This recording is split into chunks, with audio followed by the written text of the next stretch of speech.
Bez skaidras naudas norēķina ieviešana braucieniem Jelgavas pilsētas autobusu maršrutos sākās 2012. gadā. No 2015. gada par braucienu var samaksāt arī ar jebkuras bankas karti, turklāt biļetes cena ir par 15 centiem lētāka. Tomēr vairāk nekā 30% pasažieru joprojām izmanto skaidru naudu. Vērtāk. Ilgi nav jāgaida, ja vēl mēs esam ar ģimeni kopā, tad katru reizi jāliek, ja karta atsevišķi iekšā ir. Tad tas ir ērtāk.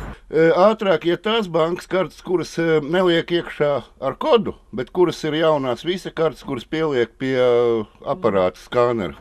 Tiem, kuriem kabatā ir monētas, no 1. oktobra braukšana pilsētas maršrutos kļūs vēl par 50 centiem dārgāka, un biļete jau maksās €50. Es domāju, ka bišķi pa daudz pacelt ir, jo, piemēram, ir cilvēki, kas tikai reiz mēnesī, divreiz mēnesī, ja vai kaut kur aizbraukt uz kaut kādu iestādi, un ja viņam €1,5 jāmaksā ir, tas bišķi tāpat pa daudz.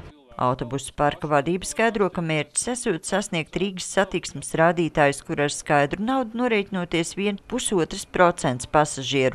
Jo visur, kur figurē skaidra nauda, pastāv ļoti daudz dažādu risku. Visa uzskaite, uzglabāšana, inkasācija, seifu lietas un daudz kas cits. Ja. Bez skaidra tas ir nauda no konta uz kontu, un tur to risku ir krietni mazāk. No pagājušā gada rudens arī tradicionālās papīra mēneša biļetes ir nomainītas pret elektroniskajām abonementa biļetēm. Tās gan patīk ne visiem, un portālā Mana balss pirms nedēļas uzsākta parakstu vākšana. Gins Burks gan biost, ka solis atpakaļ netikšot spērts, jo nereti cilvēki mēneša biļetes viltojuši. Tā ir principā tā pati mēneša biļete, tikai viņi ir elektroniskā veidā, elektroniski norēķinās autobusā.